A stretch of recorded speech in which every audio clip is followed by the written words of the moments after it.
Hello everyone, মা ছোটো মার হিসেলে সবাইকে অনেক অনেক ওয়েলকাম। আপনারা সবাই কেমন আছেন? আশা করছি সবাই খুব ভালো আছেন, আমিও খুব ভালো আছি।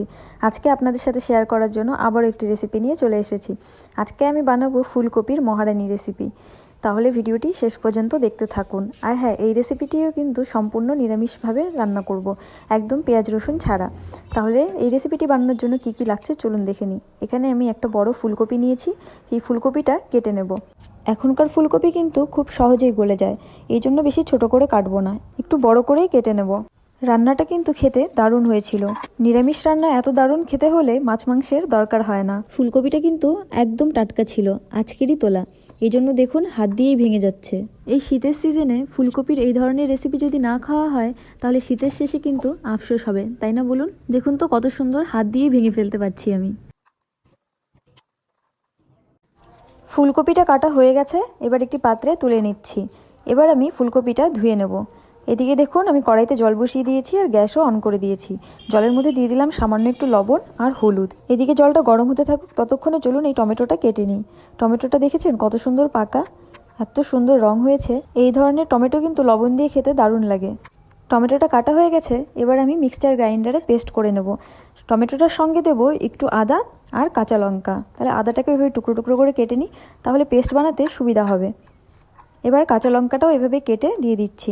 এখানে আমি 4টে কাঁচা লঙ্কা নিয়েছি, আপনারা যেই পরিমাণে ঝাল খান সেই হিসেবেই লঙ্কা দিতে পারেন।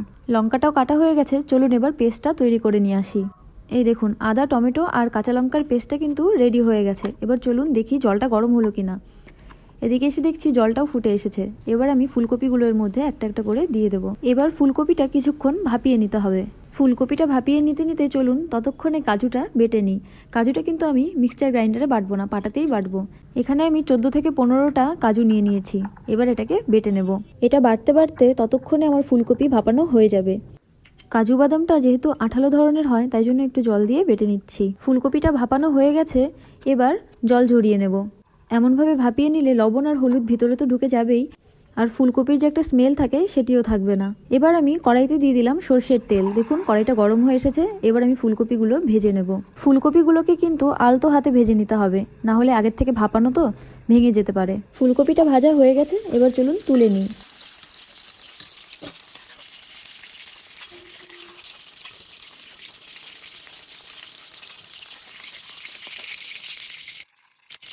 এবারে এই তেলের মধ্যেই দিয়ে দেবো ফোড়ন। ফোড়নে দিচ্ছি সবার প্রথমে তেজপাতা। এই তেজপাতাগুলো কিন্তু আমাদের বাড়ির গাছের। এবার দিয়ে দিচ্ছি শুকনো লঙ্কা, তারপরে দিলাম গোটা গরম মশলা, মৌরি আর সামান্য একটু জিরে। এবারে এর মধ্যে দিয়ে দেবো সেই টমেটো, আদা আর কাঁচা লঙ্কার পেস্ট। দিয়ে দিচ্ছি জিরে গুঁড়ো, ধনে গুঁড়ো, শুকনো লঙ্কা গুঁড়ো। এবার দেবো হলুদ গুঁড়ো আর লবণ। মশলাটা এবার ভালো করে কষিয়ে নিতে হবে যতক্ষণ না তেল ছাড়ছে। তেল ছেড়ে এলেই বুঝবো আমাদের মশলাটা কষানো হয়ে গেছে। তারপরে বাকি উপকরণগুলো দিয়ে দিতে হবে। এই দেখুন তেল ছেড়ে এসছে না? এবার চলুন বাকি উপকরণ দিয়ে দিই। এর মধ্যে এবার দিয়ে দেবো সেই কাজু বাটাটা।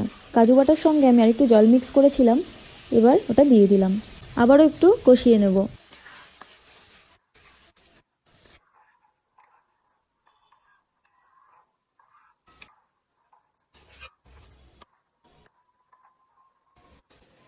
এটাও কষানো হয়ে গেছে, এবার দিয়ে দেবো 1 চামচ মতো চিনি।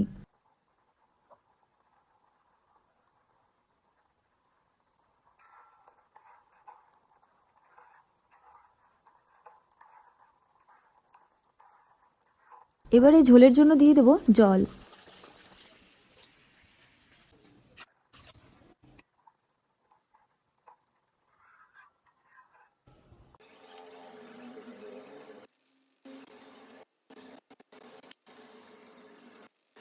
ঝোলটা সুন্দরভাবে ফুটে গেছে, এবার দিয়ে দিচ্ছি 2টো চেরা কাঁচা লঙ্কা। ভেজে রাখা ফুলকপিগুলো দিয়ে দেবো।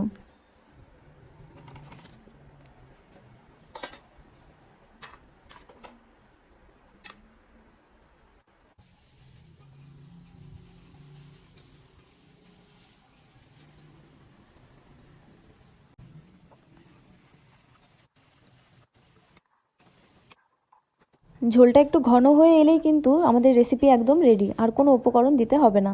তাহলে রেডি হয়ে গেছে প্রায় আমাদের এই রেসিপি।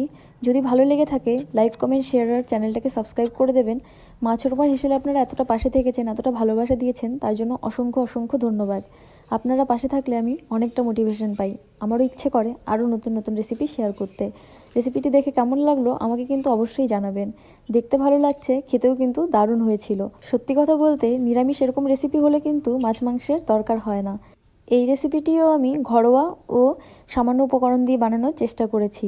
তাহলে আর কি, এবার একটা প্লেটে তুলে খেয়ে দেখুন কেমন লাগছে খেতে। এরকম আরও সহজ সহজ রেসিপি জানার জন্য মা ছোট মার হেসেলটাকে কিন্তু সাবস্ক্রাইব করতে ভুলবেন না।